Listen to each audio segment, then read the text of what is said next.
Most people think composting is as simple as throwing all food and garden waste into a container and leaving it there for a couple of years. While you will get compost that way, you can produce much better compost and get it much more quickly if you follow these simple guidelines for the perfect recipe. There are 4 ingredients for good compost: greens, browns, air and moisture. These 4 need to be balanced correctly for best results.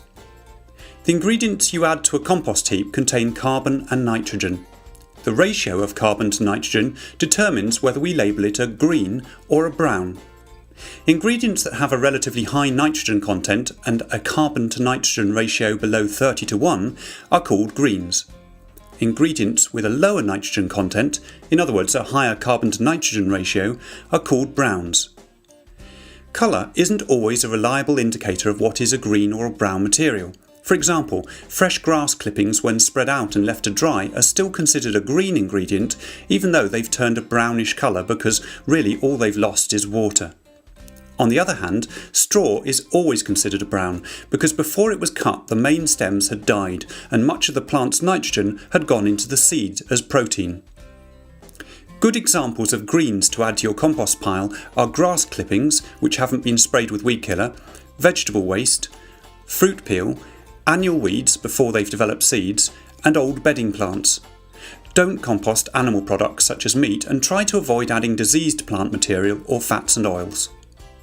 Good examples of browns include sawdust, straw, wood chippings, shredded brown cardboard and fallen leaves. Bedding from herbivorous pets such as guinea pigs is ideal as their manure adds a bit of extra nitrogen to the mix. Compost decomposes much faster if you chop the ingredients up, so shredding woody materials and tearing up cardboard speeds up the process because there is then more surface area exposed to the microbes that decompose the compost. However, avoid shredded evergreen trees such as Leylandi because they don't compost well and the pine resin can inhibit seed growth. When making compost, you want to aim for 2 to 3 times more brown materials than greens, at least initially, though some more greens can be added as the compost cooks. For most gardeners, the biggest challenge is therefore collecting enough brown materials and not just piling in loads of greens, which will result in a soggy, smelly mess. Never add lots of grass clippings in one go, as they will just form a slimy matted layer. Air is vital to the composting process, so it's important to mix the ingredients in together and never squash them down. By turning or remixing the compost, more air is introduced, which speeds up decomposition. The 4th vital ingredient is water. If, like me, you stockpile brown materials, you'll need to water the pile to get things going when first mixing it. Build the compost pile up with layers of browns and greens, watering it where necessary to produce a moist but not soggy mixture. A good compost heap has a slightly sweet composty smell. If it smells sour or rotten, then it either has too many greens or is too wet.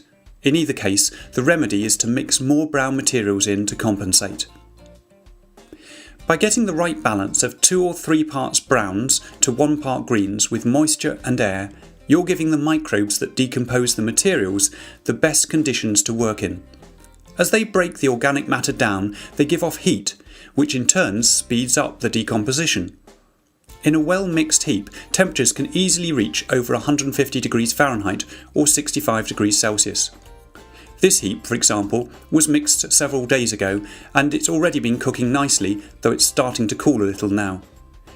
After a few more days, I will remix it to introduce more air and to bring materials from the edges into the centre. Several weeks later, the heap will cool and worms can move in to finish the process. If you follow this recipe, you should get a fine, crumbly textured compost. Any remaining large bits can be sieved out and put into the next compost heap you build, leaving you with the very best food for your plants.